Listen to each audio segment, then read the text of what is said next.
मैदेरनिफ्राय मानसि माहारिखौ रैखाथि होनो बिटिआर सरकारनि गोदान हाबा। मैदेर आरो मानसिनि गेजेराव गिख्रंथाव जाथाय जाबाय थानाया बिटिआर हालामनि मोनसे गेदेर जेंना। बिटिआर हालामनि सोनाबनिफ्राय लानानै सानजा ओनसोलसिम जेरावबो मैदेरनि उदखार नुजाथिदों। मानसि आरो मैदेरनि गेजेराव जानाय गिख्रंथाव जाथायजों दिनैसिम गोबां सुबुंनि जिउ गोमानांबाय। बेखौ लानानै बाक्सायाव सलार फेन्सिं बेखेवदों। दिनैनि समाव बिटिआर सरकारा बेबादि गिख्रंथाव जाथाय जाफ्लेबाय थानायखौ फोजोबस्रांनो गोदान राहा लादों। भारत भुटान सीमा ओनसोलाव मैदेरनि उदखारखौ फोजोबस्रांनो थांखि लानाय बादिनो बिटिआर सरकारा गोख्रों राहा लादों। हाग्रानि मैदेरनि उदखारखौ होबथानो बाथाबारि हाग्रा बिफान मावख'नि सिङाव थानाय जालाह बस्तिनिफ्राय लानानै बोरि खादुङासिम 14,000 मिटार एबा 14 किल'मिटार जानथायनि सलार फेन्सिं होनायखौ बेखेवदों बिटिआरनि हाग्रा बिफाननि मावफुं सोद्रोमा रनजित बसुमतारिया। बेखेवनानै होनायजोंनो लोगोसे बाक्सा जिल्लायाव थाबैनो गासै 40 किल'मिटारसो जानथायनि सलार फेन्सिं होनाय जाबावगोन होननानै बुंथिबावदों बिटिआरनि हाग्रा बिफाननि मावफुं सोद्रोमा रनजित बसुमतारिया। दिनै जोङो बेखेवबाय उदालगुरियावहाय दाखालि बेखेवबाय बुस्थुआ केलकातानिफ्राय साप्लाइ हिसाबै लाबोनायखाय एसे लेट जादों, खिन्थु माइ मोननायनि सिगांनो जों खामानिखौ मावनानै फोजोबनो नागिरदों। टटेल जोंनि बिटिसियावहाय बिटिआरआवहाय 121 किल'मिटार जोङो होनाय जागोन। बेखौ चिफ सारा बिथोन होदों। 121 किल'मिटारनि आनडिभाइडेड बाक्सा जिल्लायावहाय जोङो 40 किल'मिटार होनाय जागोन।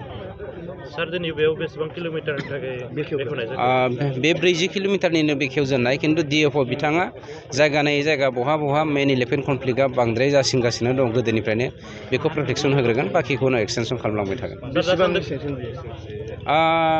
सेंसनखौथ' जों बिदि दा माबा खालामलिया। सेंसन होनोब्ला बेखौ 6 क्र'रनि एप्रक्सिमेटलि जों 6 क्र'र हमदों। अब्लाबो दा एस्टिमेटआ जागासिनो दङ, खामानियाव मावलांबाय थासिगोन।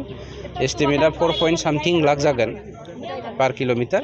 सार दासान्दि मैदेरनि जि उतपात बेखौ होबथानायनि थाखाय हाग्रा बिफाना माबायदिफोर राहा लादों? हाग्रा बिफाननि सायाव सोनारजोबब्ला गासिबो जानाय नङा, मानोना थांनाय 17 बोसोराव बिपिएफआ हाग्राखौ धंस' खालामनायनि जाहोनाव हाग्रायाव एबा जिब जुनारा थानो हायैनिनो मानसिनि बारि बागानावहाय हाबफैनानै डिस्टार्ब होदों, मानसि सिथारदों, धन सम्पति नस्थ' खालामदों।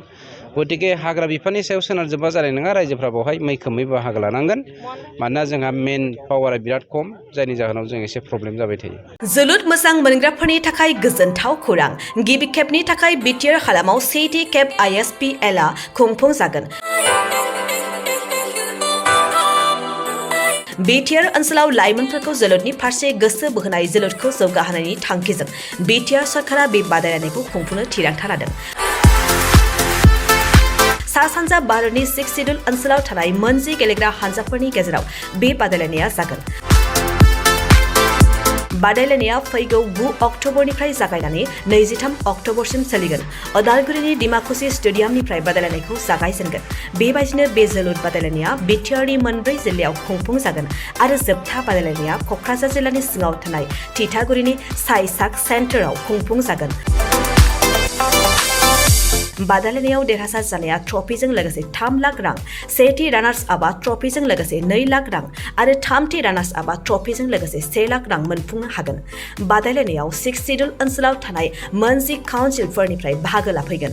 फारि बायदियै Tripura tribal areas autonomous council, Khasi hills district autonomous council, Jaintias hill district autonomous council, Garo hills district autonomous council, Lai autonomous council, Mara autonomous district council, Chakma district autonomous council, Karbi Anglong autonomous council, Dimasa Hasao autonomous council, Bodoland territorial reason.